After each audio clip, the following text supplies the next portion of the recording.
Iran মধ্যপ্রাচ্যের এক শক্তিশালী রাষ্ট্র যা আজ ইতিহাসের এক ভয়াবহ মোড়ে দাঁড়িয়ে ২০২৩-এর হিজাব আন্দোলন থেকে ২০২৬-এর তীব্র গণবিদ্রোহ ইরানের আকাশ আজ বারুদের গন্ধে ভারী স্লোগান উঠেছে মর্গ বার ডিকটেটর অর্থাৎ স্বৈরাচারের পতন হোক কিন্তু এবারের লড়াইটা শুধু ঘরের নয় এই লড়াইয়ের রেশ আছড়ে পড়ছে ওয়াশিংটন থেকে দিল্লি পর্যন্ত কেন মধ্যপ্রাচ্যের এই দেশ আজ ধ্বংসের কিনারে ট্রাম্পের কঠোর হুঁশিয়ারি আর ভারতের হাজার কোটি টাকার বিনিয়োগ সব মিলিয়ে এক চরম অনিশ্চয়তা আজকের ভিডিওতে আমরা বিশ্লেষণ করব ইরানের বর্তমান অস্থিরতা এবং আন্তর্জাতিক সম্পর্কের সেই জটিল রসায়ন নিয়ে আমার চ্যানেলে আপনাদের সবাইকে স্বাগত ২০২৫ সালের শেষ ভাগ থেকে শুরু হওয়া ইরানের এই বিক্ষোভের মূলে রয়েছে ভেঙে পড়া অর্থনীতি ইরানি রিয়ালের মান ইতিহাসের সর্বনিম্ন পর্যায়ে গেছে মুদ্রাস্ফীতি এবং অর্থনৈতিক অস্থিরতার কারণে রিয়ালের মান ধারাবাহিকভাবে কমছে যুক্তরাষ্ট্র এবং পশ্চিমা দেশগুলোর কঠোর অর্থনৈতিক নিষেধাজ্ঞার কারণে ইরান বিশ্ববাজারে তেল রপ্তানি করতে পারছে না ইরানের আয়ের প্রধান উৎস হল তেল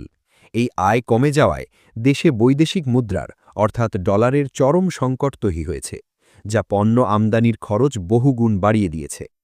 ইরানের সরকারি হার এবং খোলা বাজারের অর্থাৎ ফ্রি মার্কেটের হারের মধ্যে বিশাল পার্থক্য রয়েছে ২০২৫ সালের শেষ দিকে খোলা বাজারে $1 মান ১৪ লাখ অর্থাৎ 1.4 মিলিয়ন রিয়াল ছাড়িয়ে গেছে মুদ্রার এই অবমূল্যায়নের ফলে বিদেশ থেকে আনা খাদ্য ওষুধ ও যন্ত্রপাতির দাম আকাশচুম্বী হয়ে গেছে সাধারণ মানুষের ক্রয় ক্ষমতা কমে যাওয়ায় এবং নিত্য প্রয়োজনীয় জিনিসের দাম কয়েক গুণ বৃদ্ধি পাওয়ায় দেশটিতে এখন এক অস্থির পরিস্থিতি বিরাজ করছে এই চরম মুদ্রাস্ফীতির কারণে ইরানের তেহরান সহ বিভিন্ন শহরে ব্যাপক জনবিক্ষোভ শুরু হয়েছে ২০২৫ সালের ২৮শে ডিসেম্বর তেহরানের বাজারের ব্যবসায়ীদের ধর্মঘটের মাধ্যমে এই আন্দোলনের সূত্রপাত হয় মূলত দ্রব্যমূল্যের ঊর্ধ্বগতি উচ্চ মুদ্রাস্ফীতি এবং ইরানি রিয়ালের রেকর্ড পতনের প্রতিবাদে এই বিক্ষোভ শুরু হয়েছিল এটি দ্রুত রাজনৈতিক আন্দোলনে রূপ নেয় এবং ইরানের সকল ৩০টি প্রদেশে ছড়িয়ে পড়ে বিক্ষোভকারীরা এখন সরাসরি ইরানের সর্বোচ্চ নেতা আয়াতুল্লাহ আলী খামেনেইর শাসনব্যবস্থা এবং বর্তমান শাসনব্যবস্থার পরিবর্তনের দাবি জানাচ্ছে ইরানের সর্বোচ্চ ধর্মীয় নেতা আয়াতুল্লাহ আলী খামেনেইর শাসনব্যবস্থা একটি বিশেষ রাজনৈতিক কাঠামোর উপর ভিত্তি করে পরিচালিত হয় যাকে বলা হয় ভেলায়েত এ ফাকিহ বা ইসলামী আইনজীবীর অভিভাবকত্ব এই শাসনব্যবস্থার মূল ভিত্তি হল একজন যোগ্য ইসলামী আইনজীবী ইমাম মাহদির অনুপস্থিতিতে মুসলিম উম্মার রাজনৈতিক ও ধর্মীয় নেতৃত্ব দেবেন ১৯৭৯ সালের ইসলামী বিপ্লবের পর আয়াতুল্লাহ খোমেনি এই ব্যবস্থা প্রবর্তন করেন এবং খামেনেই সেই ধারারই উত্তরসূরি খামেনেইর শাসনামলে ইরানের পররাষ্ট্রনীতি মূলত পশ্চিম বিরোধী বিশেষ করে যুক্তরাষ্ট্র ও ইসরায়েল বিরোধী তিনি মধ্যপ্রাচ্যে লেবাননের হিজবুল্লাহ ফিলিস্তিনের হামাস এবং ইয়েমেনের হুথি বিদ্রোহীদের মতো গোষ্ঠীগুলোকে নিয়ে একটি প্রতিরোধের অক্ষ বা অ্যাক্সিস অফ রেজিস্ট্যান্স গড়ে তুলেছেন বিভিন্ন আন্তর্জাতিক মানবাধিকার সংস্থা এবং সংবাদ মাধ্যমের তথ্য অনুযায়ী এই বিক্ষোভে এখনও পর্যন্ত ২৬০০ থেকে ৩,০০০-এরও বেশি মানুষ নিহত হয়েছেন আহত ও গ্রেপ্তার হয়েছেন হাজার হাজার মানুষ পরিস্থিতি নিয়ন্ত্রণে রাখতে ইরান সরকার দেশজুড়ে ইন্টারনেট পরিষেবা সম্পূর্ণ বন্ধ করে দিয়েছে তবে সম্প্রতি কিছু জায়গায় সীমিত আকারে সংযোগ ফেরার খবর পাওয়া গেছে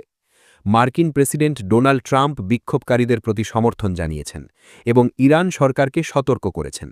ট্রাম্প খোলাখুলিভাবে ইরানের রেজিম চেঞ্জ বা শাসন পরিবর্তনের ডাক দিয়েছেন তিনি help is on its way বলে সোশ্যাল মিডিয়ায় বার্তা দিয়েছেন এবং ইরানের সাথে ব্যবসা করা দেশগুলোর ওপর ২৫% অতিরিক্ত শুল্ক আরোপের হুমকি দিয়েছেন গত কয়েকদিনের সংবাদ অনুযায়ী তেহরান সহ বড় শহরগুলোতে নিরাপত্তা বাহিনীর ব্যাপক উপস্থিতির কারণে বিক্ষোভ কিছুটা স্থিমিত মনে হলেও পরিস্থিতি যে কোনো সময় আবারও উত্তপ্ত হতে পারে ২০২৬ সালের বর্তমান প্রেক্ষাপটে ভারত ইরান সম্পর্ক বর্তমানে এক জটিল সন্ধিক্ষণে দাঁড়িয়ে একদিকে দীর্ঘদিনের ঐতিহাসিক ও সাংস্কৃতিক বন্ধন অন্যদিকে আধুনিক ভূরাজনীতি ও আমেরিকার নিষেধাজ্ঞা এই দুইয়ের চাপে ভারত এক ভারসাম্যপূর্ণ কূটনীতি বজায় রাখার চেষ্টা করছে ভারতের জন্য ইরানের সবচেয়ে গুরুত্বপূর্ণ প্রকল্প হল চাবাহার বন্দর এটি পাকিস্তানকে এড়িয়ে আফগানিস্তান এবং মধ্য এশিয়ায় পৌঁছানোর জন্য ভারতের প্রধান পথ ভারত ও ইরান ২০২৪ সালে এই বন্দর পরিচালনার জন্য একটি ১০ বছরের দীর্ঘমেয়াদী চুক্তি স্বাক্ষর করেছে। ২০২৬-এর শুরুতে মার্কিন প্রেসিডেন্ট ডোনাল্ড ট্রাম্প ঘোষণা করেছেন যে ইরানের সাথে বাণিজ্য বজায় রাখা দেশগুলোর ওপর আমেরিকা ২৫% অতিরিক্ত শুল্ক আরোপ করবে। ভারতের বৈদেশিক বাণিজ্যের একটা বড় অংশ আমেরিকার সাথে যুক্ত হওয়ায় এটি দিল্লির জন্য বড় দুশ্চিন্তার কারণ। রপ্তানিকারীদের মতে ভারতের ওষুধ বা কৃষি পণ্যের ওপর এর প্রভাব সামান্য হতে পারে, তবে সামগ্রিক দ্বিপাক্ষিক বাণিজ্যে বড় ধরনের স্থবিরতা আসার আশঙ্কা রয়েছে। ভারত একসময় ইরানের তেলের অন্যতম বড় ক্রেতা ছিল, কিন্তু মার্কিন নিষেধাজ্ঞার কারণে বর্তমানে সরাসরি তেল আমদানি প্রায় শূন্যে নেমে গেছে। তবে international north south transport corridor প্রকল্পে ইরানের ভূমিকা অপরিসীম। এই করিডরটি মুম্বাই থেকে তেহরান হয়ে রাশিয়া ও ইউরোপের সাথে ভারতের বাণিজ্য সংযোগ স্থাপন করে, যা সুয়েজ খালের বিকল্প হিসেবে কাজ করে। ভারত প্রতি বছর প্রচুর পরিমাণে বাসমতি রাজ ইরানে রপ্তানি করে। বর্তমানে অর্থ পরিশোধের অনিশ্চয়তার কারণে ভারতের কৃষিখাতে বড় লোকসান দেখা দিচ্ছে। ইরান এখন দোরাহায় দাঁড়িয়ে, একদিকে কঠোর দমননীতি আর অন্যদিকে আন্তর্জাতিক নিষেধাজ্ঞা এবং জনগণের পুঞ্জীভূত ক্ষোভ।